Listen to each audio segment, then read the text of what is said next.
Hey, what's up? This is Chosen, and in this video, I am going to be giving you a first impressions. Do I like it? Do I not like it? Is it good? Is it not good?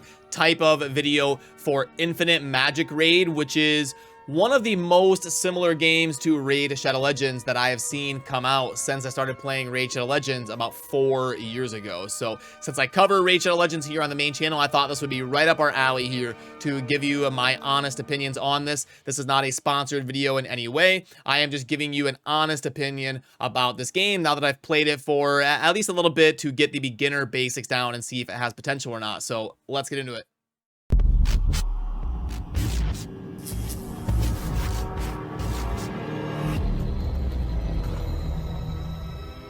Alrighty, and also I'm going to be doing a big summoning session in this video, so you'll get to see what the summoning mechanic looks like in this game. So this is when I kind of first log in. After a little bit, you've got a multi-battle to complete. They also have like AFK farming mechanics right here. When you click on this, this is called auto drop rewards. So when you log in, you get some food and a little bit of slough gear and some random resources that you can claim that just kind of stack up on your account AFK over time. And I kind of like that mechanic, so you at least get something while you're offline overnight and stuff, instead of just like your energy regenerating and stuff like that. I think it's a cool mechanic. You see a lot of games, they lean really heavily on that and they become basically like AFK farmers. This game seems like it's trying to strike a balance between being like Raid Shadow Legends but also having some of those AFK mechanics in it as well.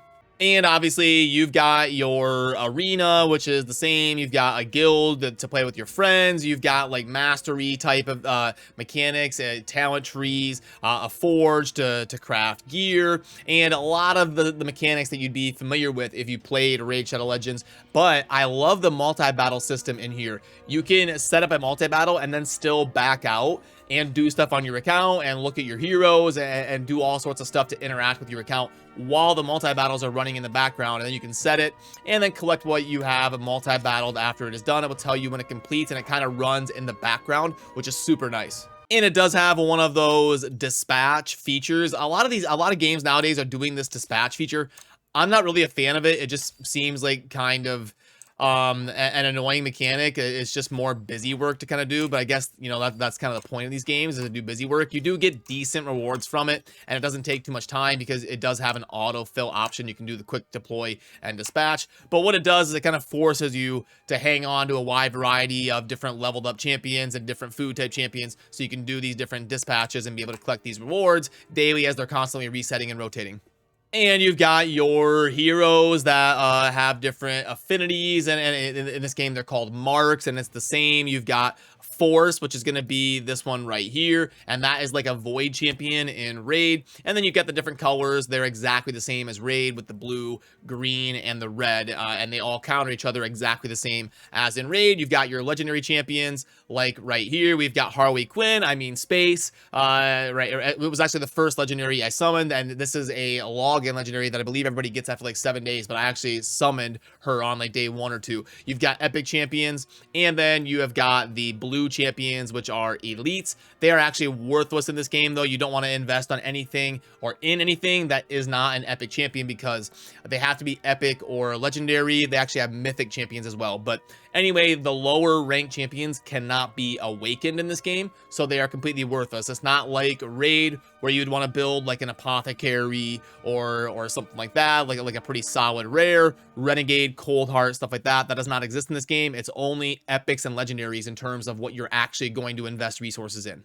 And so far, I've been playing long enough to get 2 legendaries. I've got Space, who is a pretty solid one, some turn meter manipulation and some decent damage to do. And then I also have this Lord Kymar-ish legendary that I was able to summon yesterday. You can see we've got this ability right here that is going to increase ally turn meter by 100% and reset their active skills cooldown, and then this cannot be reset or anything by another version of this. So very similar to a Prince Kymar mechanic. So I'm not super knowledgeable about this game yet, but I'm guessing that's probably a pretty solid champion, so I'm pretty excited about that summon.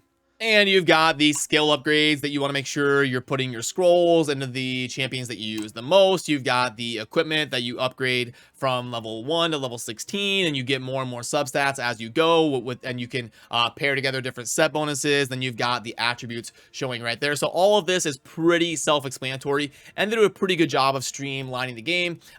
So I do think anybody that's played Gacha games, especially like Raid Shadow Legends, would be able to pretty seamlessly pick this game up and do decently well as they're kind of diving in and learning the basics. If you would like to see what a battle looks like, this is going to be very familiar to you. You set up your team, you've got your options down here on the bottom, and you can choose multi-battle or spend energy right here. It will load, and then it will kick off the stage. Now, aesthetically, it's not like the dark medieval fantasy like Raid, but it's also not the anime Eastern style that you see in a lot of the games like Seven Deadly Sins and stuff like that come out, Genshin Impact. So it's a little bit of a middle ground where it's more like, I don't know, World of Warcraft-ish, Awakened Chaos era-ish. It's cartoony. It's that middle ground between the two extremes of your games like Diablo and Raid Shadow Legends, and then your games like Genshin Impact and Seven Deadly Sins. So honestly, the aesthetics don't bother me that much. They do give you the auto, and you can go up to ×4. You probably can't see it behind me. I can move that really quick, but down there in the bottom left, you got your auto, and you can cycle between ×1, ×2, or ×4, and you've got all of the normal mechanics going on that you have come to know and love in Gacha games. And then at the end, it gives you a breakdown of the stats. You've got the total turns over there on the right, the wave and the clock and all of that. So very similar. You've got the a lot of times you've got the 2 waves, and then you've got like that third one where it is a boss fight. So here we go. I fast forwarded a little bit to the end of the fight, so you can see what the pop-up post-battle screen looks like, where it breaks down what you get and the different stats of that the different characters in your party did, and all the XP gains and all of that you'll be perfectly familiar with. Now in this game, dots, damage over time, the bleeds and stuff like that are very strong. So something to take into consideration on maybe a first champion to invest in is someone who is going to be placing those dots and doing all that damage over time for you, because it is very strong.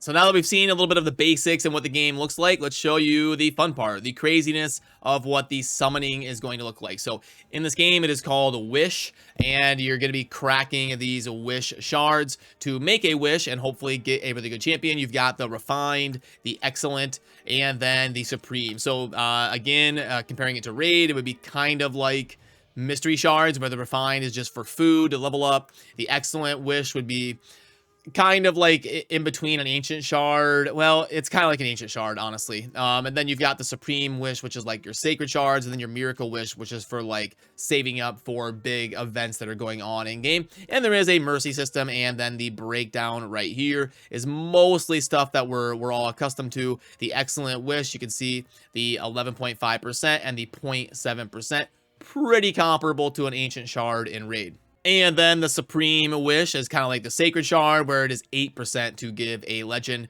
And like I said, you're really looking for the epics and the legends to round out your champion roster. So right here, these Excellent Wishes, these are what you can do 10 pops or single pops, and you do get a free one every now and then, which is super handy.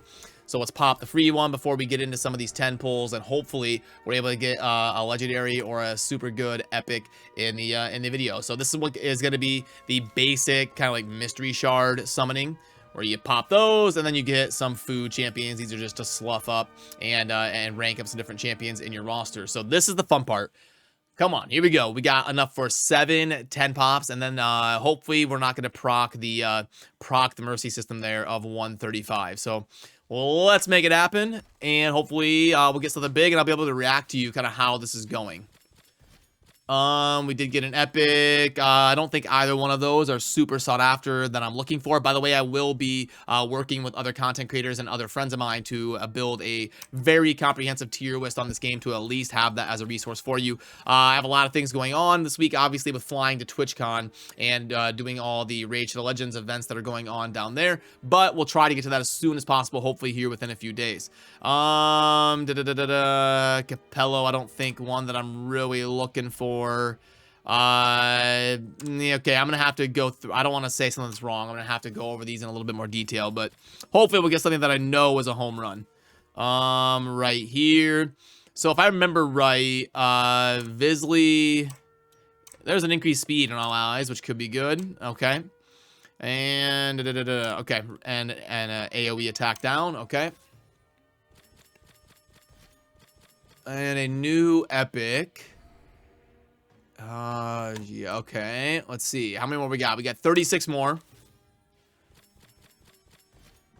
There's another new one that I have, an epic I haven't seen yet. Looks like Mythasia from Awakened Chaos Era.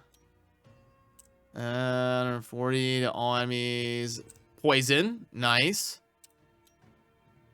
Oh, okay. Heals are good.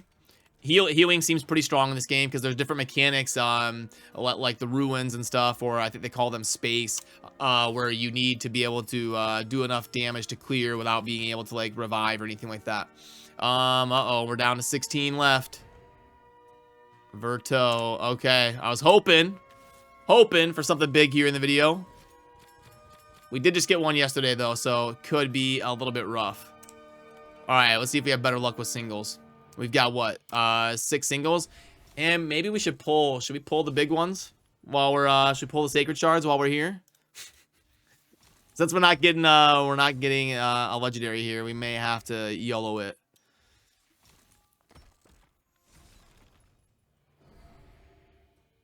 Okay. Hopefully,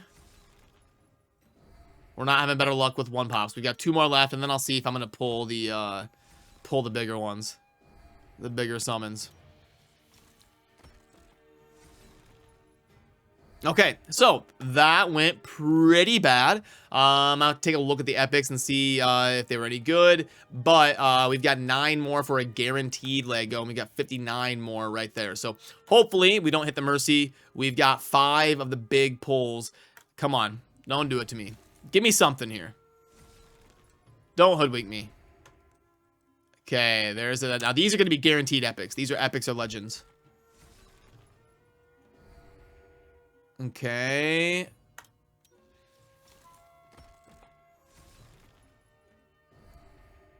Okay, 2 more. This is a pretty big summoning session.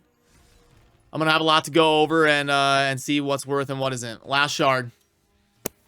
Last shard we can pull. And we weren't able to do it. So I'm gonna have to go over all of those and see if there's anything worth investing in and kind of continue to buff things up. And unfortunately, did not go super amazing. But all in all, what do I think about this game? I don't think it's a raid killer. Obviously, Raid Shadow Legends is going to be my main game on the channel here for the foreseeable future. But is this a game that I could maybe play on the side and enjoy and have fun and maintain a tier list and play in a clan with my friends as a side project? Yeah, I think it's free to play. It's worth trying it out, and I think it does have potential if the game devs do a good job and the community is robust and growing, and they continue to kind of make progress. It's probably better than Raid was on Raid's launch. But Raid has really grown so much in the past 3 or 4 years, that it's become a really fleshed out game. Raid in its current state is better than this game, but 4 years from now, Infinite Magic Raid could be way better than other games that are that came out at the same time and stuff like that, just as Raid did when it continued to grow and pump out lots of new content. So anyway, the too long didn't watches. I think it has potential. It's worth trying. It's pretty decent. I'm having fun playing it so far, and I'll let you know when we get the comprehensive tier list done, and I'll update you here on the channel. So yeah, anyway, let me know what you think down below, and as always, remember to subscribe on your way out. I will see you soon in the next video. Thanks for watching. Peace.